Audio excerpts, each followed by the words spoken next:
Hello, my people. How are you guys doing? So, I hope that no one has missed me while I was out on a retreat break. You know, I am really glad to be back to sharing my recipes and little bits about my life with you all. Today, we are going to be going through one of the things I did while I was away. If my son permits me to. I did some suya. I've already shared my suya recipes with you guys, maybe like two times, I believe, at least two times. So today we're not going to be going through like the detailed version of the recipe, because it's already on my page. But the first thing to do is to get, the biggest piece of brisket you can find. As you guys could see, I was even like walking out with these pieces of meat. So today I'm going to like just try to cut it into like some thin slices. Like, use any method that you can use to cut your meat into thin slices. Not very thin, more like half an inch thick. So this is the technique I use, but you don't have to use my technique. Just use any technique that's convenient for you, that can help you cut your soya into like half an inch, thickness, for the slices. And by the way, between these two pieces of meat, which one do you think is going to have the most flavor? The one on the left or the one on the right? All right, now let's continue. So after you cut your meat, you want to transfer them in a bowl and start prepping your spices. And for the spices, there's no real rule, because when your meat is of high quality, just salt goes a long way. But these are the spices that I use for my soya.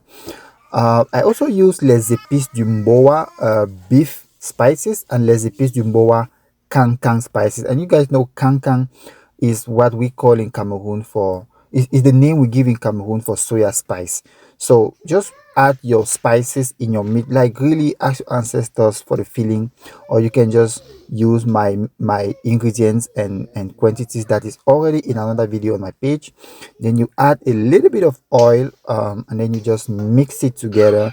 Make sure that every piece of beef is coated with the spices. I should have used my hands, but I wasn't really feeling very handy for this one, so I just used a spatula. But you can use your hands. Make sure to put them to rest so that they can absorb some of those spices for at least 2 hours. I promise you guys, it's gonna be so helpful.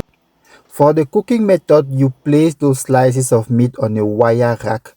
The wire rack is extremely important. Do not place the meat directly on the plate, on the oven plate. Please, your soya is not gonna have that soyaness, because when you're using the oven and not a grill, you have to put it on this wire rack. It's very, very important. You cook it at 375 Fahrenheit for 20 minutes on both sides, and this is how your soya looks like after you cut it.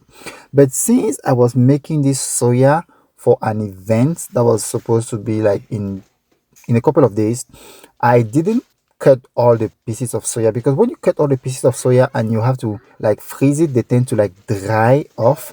So by not cutting my soya pieces right now, I can preserve some of that moisture in the soya pieces. And then when I get to my event, which is going to be in a couple of days, I'm going to warm it and slice it.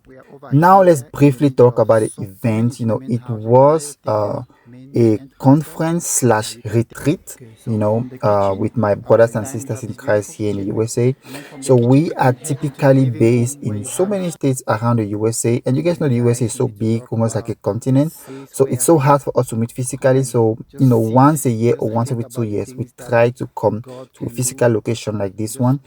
And usually on the program, we have like prayers, we have Bible study, we have bonding with like Christians who are like-minded. We also have like conversations on topics like health, finances, like different topics, just to help us to be fully rounded and balanced Christians.